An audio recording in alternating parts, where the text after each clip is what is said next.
get started, I guess. This is a very big day for Sergio and a really big day for me. This is certainly one of the top 5 doctoral students that I've ever had.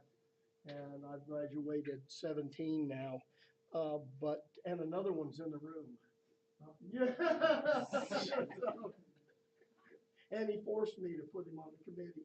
So now, the truth is that Sergio has been everything that you would want a student to be in terms of his performance, not only as a researcher, but also as an outstanding instructor and TA.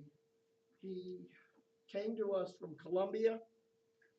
Sergio got a bachelor's degree in marine biology, interestingly enough, from the Jorge Tadeo Lozano University, graduating in 2007.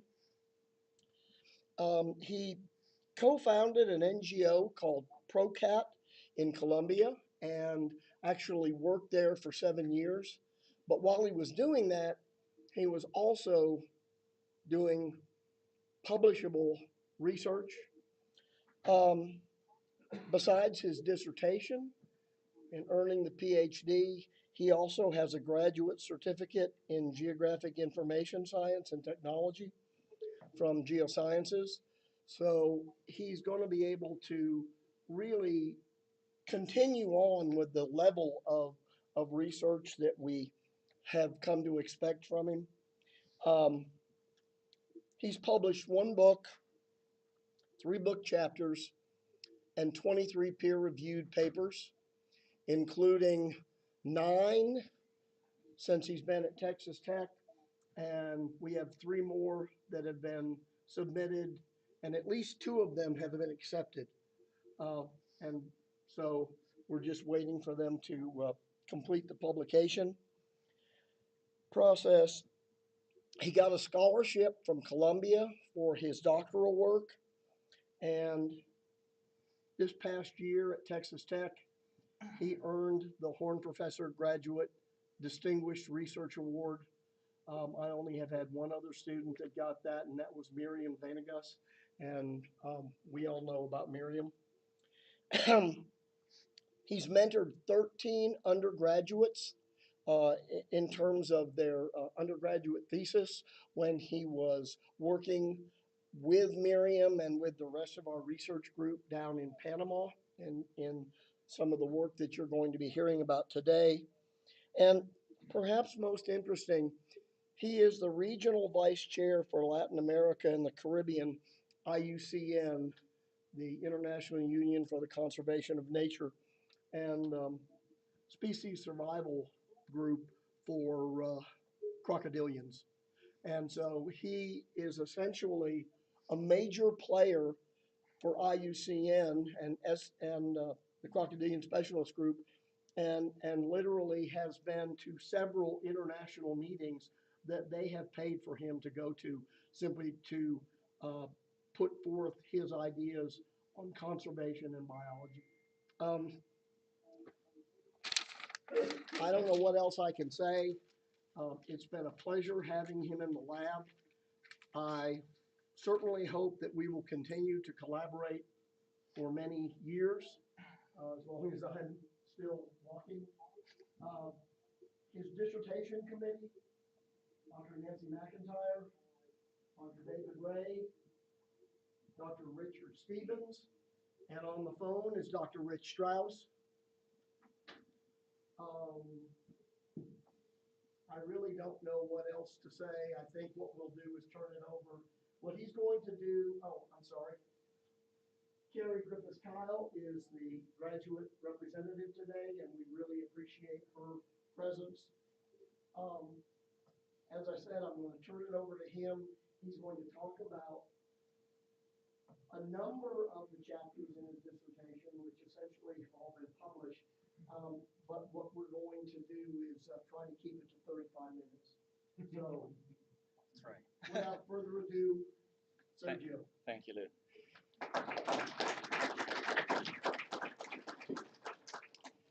So Thank you everyone for coming. Good afternoon. So the title of my project was The Natural History of the American Crocodile in a Tropical Pacific Island in Panama, Central America. So the American crocodile is a widespread crocodilian that range from Florida in the United States to Venezuela on the Atlantic Caribbean coast and from Mexico to northern Peru on the Pacific coast, from 0 to 500 meters above the sea level. This species is currently cataloged as vulnerable by the IUCN Red List and it's part of the Appendix 1 of CITES. Comprehensive knowledge regarding the life history of the American crocodile can be found in Florida and in Mexico, and in a lesser extent in Colombia and Venezuela. So, based on this background, I wanted to investigate whether the American crocodile life history differs in terms of main ecological attributes across its range. However, to answer this question, I need first to understand whether these ecological attributes differ from between insular and mainland population and between coastal and inland populations. Therefore, the main objective of my project was to investigate the natural history of the American crocodile on Coiba Island, addressing a comprehensive ecological framework regarding four specific topics: reproductive ecology, population ecology, spatial ecology, and trophic ecology. The study area was placed in the southern tip of Coiba. There, I followed these four transects from January to December 2013, evaluating all these four main ecological attributes.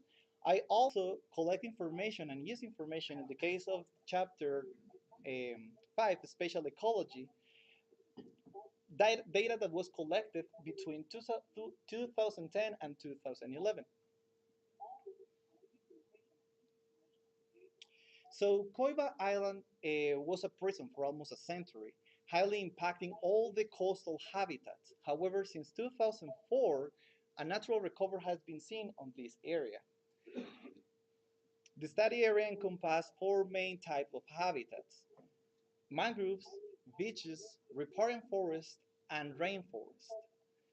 Non-reproductive neither trophic studies has been done in Coiba before. However, some preliminary population and spatial analysis had been done in the area before the present study. So regarding the reproductive ecology of this species, I assessed a total of 50 variables from January to December 2013. However, because time constraint, today I will just talk about four of these: clutch size, hatching success, minimum reproductive size of females, and hatching growth rate and survivorship. So I found a total of 10 nests, 8 in Playa Blanca that is placed in the southern tip of the study area, and 2 in El Maria that is placed on the northern tip of the study area.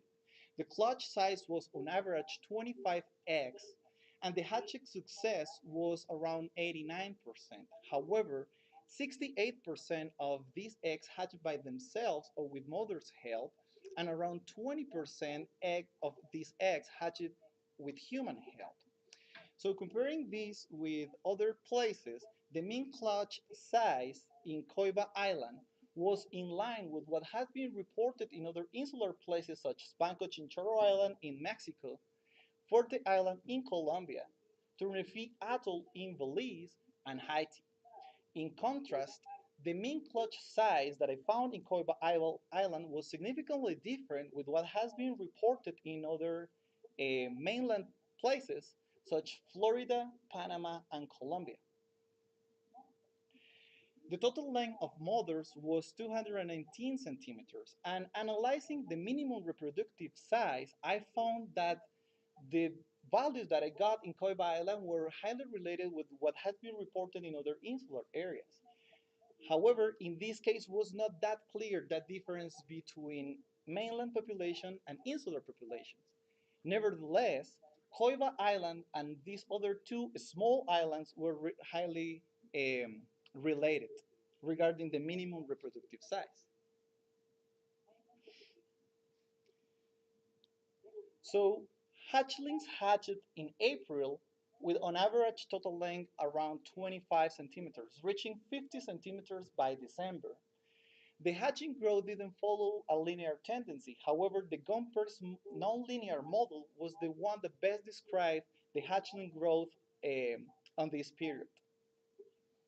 The hatchling growth rate did neither follow a linear nor a nonlinear tendency, as we can see in the graph, having the highest growth rate on the first month of um, after hatchet, and with an average of 0.1 centimeters per day. Only one study has evaluated this variable before, that was in Haiti after 2 months of animals hatched, and that value was higher. Sorry, that value was higher comparing with what I obtained in Koiva.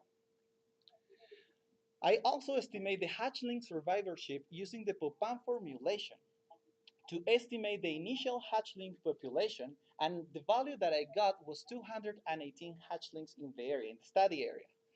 So based on that, I estimate that 65% of all these hatchlings die between May and June, and 95% between May and July. Only 0.5% of this population survived through December. So this shows the low rate recruitment that this place has, this population has. I invite you to check the paper that derived from this chapter that is already available, so you can see more in detail all these analysis and results. So regarding the population ecology of the species, I performed a natural experiment in order to determine the population size in the area based on indirect methods, spotlight surveys, and direct methods, mark recapture. So to do that, I'd set up two teams, the spotlight team and the capture team, and they follow these transects from February to December 2013. Before that, I did a pre-sampling in order to determine the holding time required after the highest tide to survey these transects, so we can walk through them and we can spot the maximum number of American crocodiles with no interference between teams. So after this pre-sampling, I define a 2 hours holding time to start surveying transects, and a time in between teams of 30 minutes. So avoiding interference between the counting of the spotlight surveys and the counting from the capture team. The spotlight team estimate the size of animals, grouping them by size classes, and the capture team measure the total length of all animals and group them by age groups. So with the spotlight survey data, I estimate the sighting fraction based on two equations, Messel and King. This symbol represents the mean of observation per survey. Max is the maximum number of observations by size class, and SD is the standard deviation of the mean. Both of these authors use this equation to estimate the population size with a 95% confidence interval, assuming that data is normal. For this analysis, I also developed a new equation that I call sighting fraction based on sampling distribution. And in this case, SE is the standard error of the sampling distribution, and N is the sampling size. I estimate the sampling distribution bootstrapping the spotlight data 100,000 times. In the case of the mark recapture, I use again the Papin formulation, testing four models.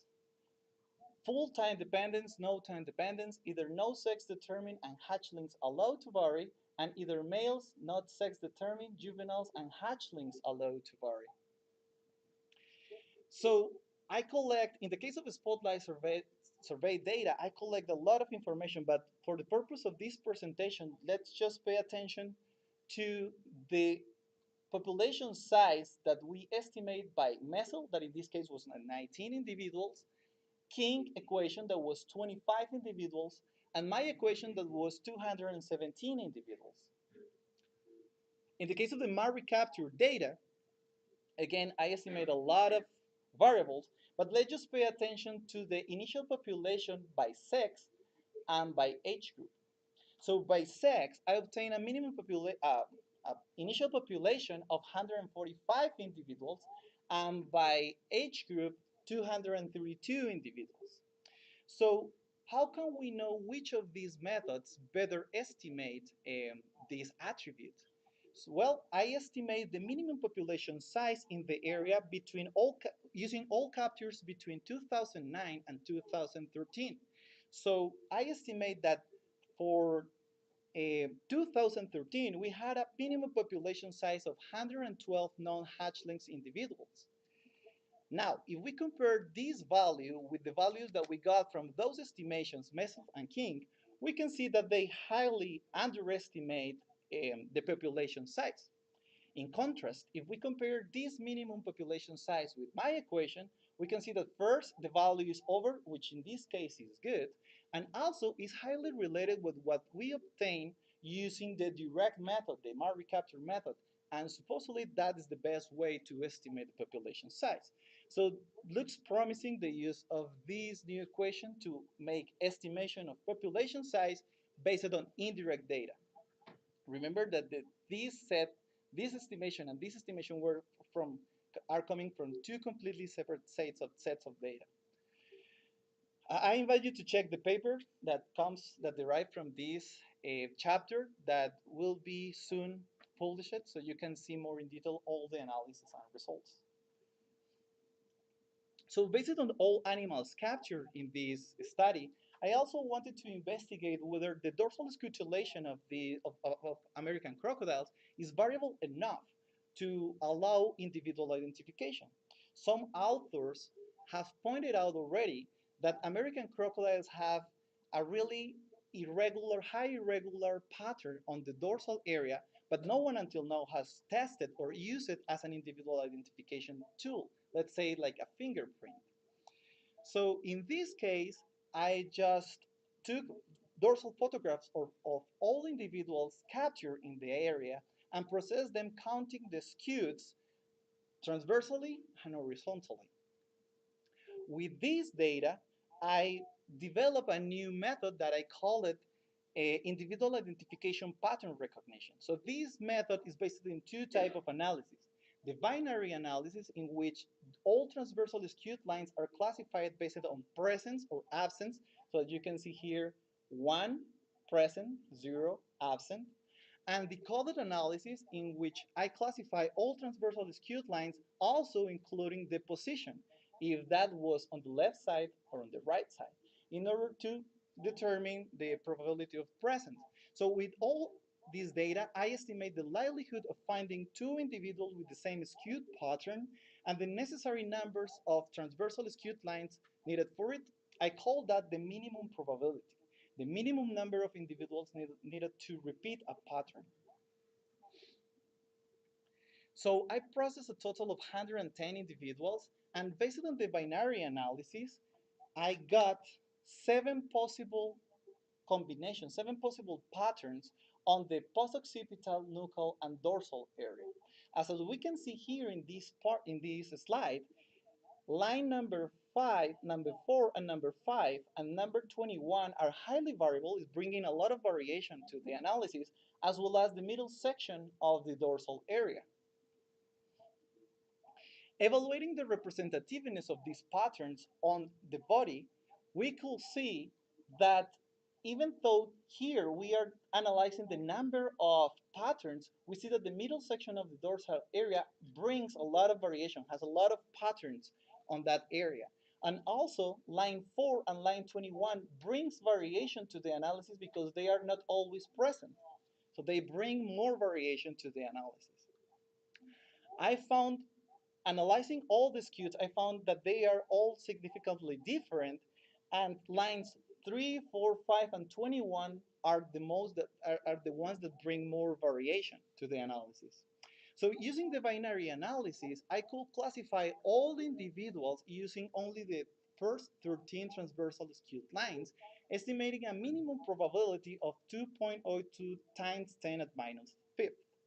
This means that only one American crocodile in a group of 49,504 individuals will have the same number of skewed patterns per transversal skewed line, comparing with the reference individual. And using the most likely pattern that I found in the study using the binary analysis, the minimum probability is 2.88 times 10 at minus 6, meaning that only one American crocodile in a group of 347,222 individuals will have an identical skewed number. So it's a lot. In the case of the coded analysis, I identified 23 patterns, possible patterns. And, oh, sorry.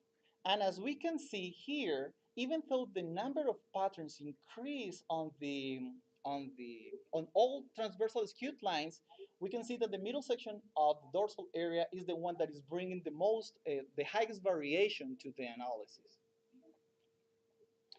The maximum number of patterns that I could identify in a skewed line was 16 on line 6 and 7. So based on this analysis, we can see that it's bringing more variation. So based on this analysis, I could identify all individuals using just the first 10 transversal skewed lines. We are talking from anterior to posterior direction. And the minimal probability here was 0.003. This means that only one American crocodile out of 3,333 will have the same skewed pattern as the reference individual. And if we use all the most likely pattern that I found in this study using the coded analysis, the minimum probability is 6.98 times 10 at the minus 8. This means that only one American crocodile in a group of 14,326,647 individuals will have the same identical skewed pattern. So if we just put this number in perspectives, we know that we can, if these apply to all the range, this distribution range of these species, we could identify all individuals. We now need to analyze the variation in other populations to see if these will increase or decrease. But just based on these numbers, we could identify all of them. So we can use that as a fingerprint. It's highly variable. So I invite you guys to check the paper that is already available so you can see more in detail all the analysis and results. In the case of the spatial ecology analysis, I captured, tagged, released, and followed a total of 24 American crocodiles, 21 from February to December 2013, and 3 coming from data collected between 2010 and 2011.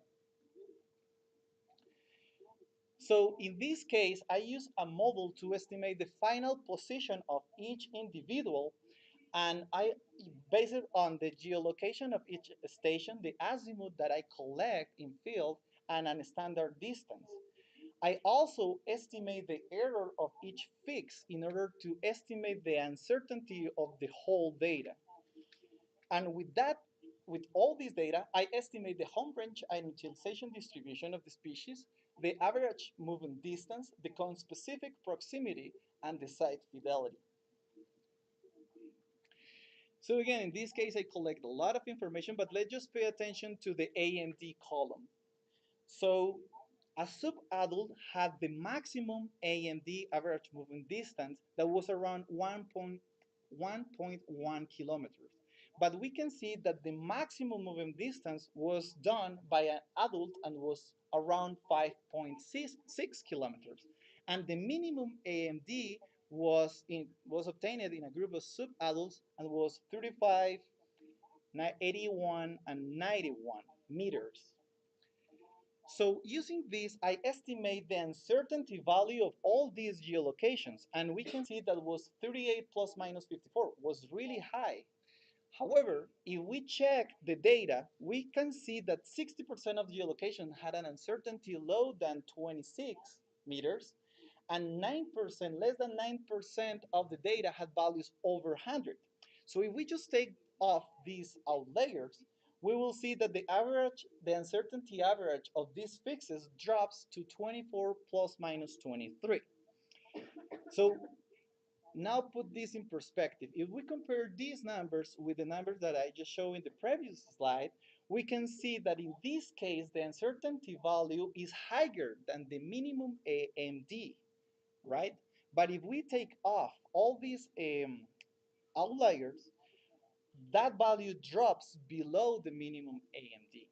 So this shows that it's completely necessary filter the data and estimate the error of fixes because depending on how you are collecting that, you can have a lot of error. However, in general, in telemetry studies all around, this part is neglected. People don't estimate the error of fixes, which is really bad. And if you are translating this to habitat use, just think that you are moving from meters to square meters. So you are increasing the error and you are bringing an error, a huge error to your habitat use analysis. So that's why this is really important. So relating the precipitation values that I got in 2013 in the area with the average moving distance, we can see a pattern here that the average moving distance varies through the year and between years, which was significantly different. This pattern was also clear when we analyzed that by sex, with females moving larger distance than males. This pattern could be seen over here by age group, but was not statistically significant, the difference. I found significantly difference though, comparing AMD with precipitation seasons, so rainy season and dry season, and AMD with reproductive behavior, comparing by nesting, brooding, hatching, and courtship and mating times. The conspecific analysis showed that hatchlings are highly related with adults, which makes sense at the time that they are close in the nursery area. So the first month, hatchlings are close to mothers, so that makes sense. Juveniles are more related with hatchlings, which makes sense also because the nursery areas in crocodilians, in American crocodiles in general, last just 1 month. After that, mother left and they are on their own. So they start moving around and being more related with the other juveniles. Adults more related with subadults, and juveniles, interestingly enough, juveniles were never close up to 200 meters to adults, likely to avoid cannibalism. So even though females had moved larger distance, males had larger home ranges and utilization distribution areas. So moving larger areas doesn't mean that they have larger home ranges in this case. Subadults, in the case of age groups, subadults had the largest home ranges comparing with juveniles, adults, and hatchlings. I found site fidelity based on both indices that I used to test it in the majority of animals. However, one animal did not exhibit this behavior, and 9 animals provide inconclusive results. I invite you guys to check this paper that is already available, that derived from this chapter, so you can see more in detail all the analysis and results. Finally, talking about the trophic ecology of the species, I collect, I capture 49 individuals, collect all the stomach contents, and identified them until it was impossible to go further. Using this data, I estimate the ontogenetic dietary partitioning, the dietary niche breadth and degree of dietary specialization, and the dietary niche overlap. So I found a total of 4 main items inside of the stomach content. I found gastrolids, parasites, prey items, and vegetal component. And as we can see, the most important was prey items, followed by gastrolids, vegetal component, and parasites. So putting this in perspective, so proportionally, large juveniles had the largest amount of prey items, followed by small juveniles and adults. Adults had the largest amount of gastroliths, followed by large juveniles. Subadults had the largest amount of vegetal component, followed by small juveniles, and small juveniles had the largest amount of parasites. I identified 3 phyla, 4 subphyla, 8 classes, 11 orders, 17 families, 14 genera, and 12 species. And I grouped them in a 7 major prey items components. That was insects, arachnids, crustaceans, fish, reptiles, birds, and mammals. So based on these 7 major prey items, we can see over here that crustaceans were the most important all across age groups, followed by insects. The diversity analysis show lower values.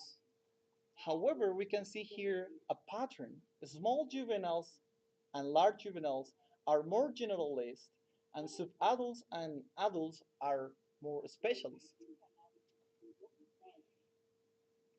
If we analyze all the species that I identified through time, we can see that crustaceans were really important and they were all the year through the year comparing with the other species, showing how relevant crustaceans were for American crocodiles in this area.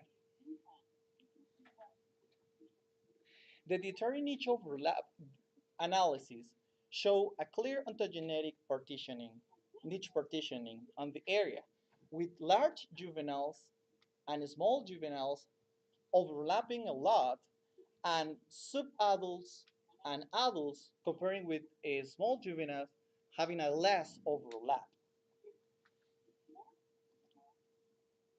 Finally, the overlapping group analysis shows how important were crustaceans, so green is crustaceans, all over the sizes, the range of sizes that with respect to the animals that we capture, and in a lesser extent, insects. Here we can see that arachnids were only present in juveniles, and that is really interesting. It's because where they live at the time they're in the nursery areas. But after that, it's not arachnids anymore. So that's really interesting. And also, vertebrates were not really important, an important component in the diet, which was a little bit surprising. But we can see a pattern here that as animals increase in size, the number of vertebrates or species um, belonging to this group just increase. I invite you to check the paper that is um, derived from this chapter so you can see more in detail all the analysis and results. It's close to be published. So I can conclude from this dissertation that the American crocodile life history, including all the main variables that I analyzed, varies considerably from insular to mainland populations and between and from coastal to inland populations. And this is presumably due to a more limited amount of resources on insular and coastal areas, as we could expect, showing how flexible American crocodile is in terms of habitat requirements. The population numbers that I found in Coiba Island, as well as the demographic structure that I couldn't explain here because time, suggest a well-established population, similar to what has been described in other all across this range. However, the data suggests that the realized niche on insular populations shrink compared with mainland populations, seemingly due to a reduce of availability of resources and an inherent increase of intra and inter-specific competition. The trophic and spatial ecology data collected in the present study and from other coastal habitats demonstrate that American crocodile intra-specific variation occurs mainly because niche partitioning, as we could see, with low levels of reciprocal overlap by age groups, maybe because hierarchization. These have the potential to relax the intensity of intra-specific competition in the area. So niche breadth also reinforced the idea of low levels of intra-specific variation in coastal competition in coastal crocodile populations, because we saw that young animals were more generalist, and older animals were more specialist. So it's likely a trade-off among resources availability, intraspecific competition, niche partitioning, and the American crocodile life history plasticity that play a crucial role to structure the populations and the viability over time. So even though American crocodile all the time is described as a top predator and feeds upon a different group of carnivores, we saw in this analysis and in other coastal analysis that American crocodiles relies mainly upon abundant, easy to catch prey, such crustaceans, rather than larger prey. This was really interesting and has important implications when we think about the role of the species inside of the community or ecosystem where the species belongs to, bringing more complexity than we previously thought. So this trophic plasticity also provides American crocodiles an excellent adaptability to changing trophic conditions. And that could be one of the reasons why this species is widespread all over the Americas. So my future research will be focused on the roles of American crocodiles as functional and structural part of the ecosystem and the community where the species belong. And I think that that will provide a lot of answers to all the many of questions that this dissertation just rise to be. Answering questions related with ontogenetic level variation, carrying capacity of the system regarding age groups, that I think that this is a really core part, like how the system can support hatchlings differently to juvenile, different to older crocodilians. That I think that's pretty neat, and I think that is a part that no one has worked on, and has a lot of potential. And will provide a lot of insightful information critical for understanding American crocodile population as a functional and structural part of ecosystems. And finally, I will just continue testing the methods that I developed in this dissertation, the sampling distribution equation to estimate population size based on indirect data, and the individual identification pattern recognition method to ID crocodilians. Both of them proved to be being effective and robust under COIBA conditions. So I need to start testing these methods in other areas and with other species. Finally, I want to thank all people that were involved in this project and helped me to collect these tons of data because it was a lot of information. My advisor, Lou Densmore, my committee members, Nancy McIntyre, Richard Stroud, that is now on the phone, David Ray and Richard Stevens, the PA of the project, Miriam Venegas, and the army of undergrad students that I had under my command in COIBA collecting all this data. You can imagine how much data we collect over there. It was a lot, tons of information. So, and I couldn't do it without them. So, I want to thank them. And also, I want to thank Densmore Lab, the past Densmore Lab and the new Densmore Lab, because their support, they will help me a lot. And lastly, I want to thank to all the institutions that support this project logistically or economically. Questions?